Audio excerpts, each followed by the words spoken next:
हम part 2 guys हमारा थोड़ा दिमाग घूम गया था। हम यूट्यूब पर ट्राई कर रहे थे पर देखा तो ये भी अपलोड कर सकते हैं। तो अभी हम ये क्या बोल रहा हूँ, ये पार्ट 2 है अभी के लिए। ये तो गाइस आपको दिखाता हूँ हमारे पे कौन सा और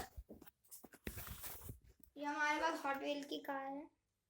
तो ये दिख रहा है पूरा। अबे गाइस ऐसे हम आ रहा है? छोड़ रहे हैं। बे आ रहा है ना? ये दूर रख ऐसे गाइस बोल। कुकर में मारता हूँ। गाइस ये देखो ये गाड़ी है। अबे तुम मेरा क्या गई और ये गाइस इधर टपक गई। गाइस सॉरी हमारी वीडियो हमको थोड़ा ठीक करना पड़ेगा। हाँ बस वीडियो क्वालिटी भी बहुत घटिया है। अब देख सकते हैं आप। अब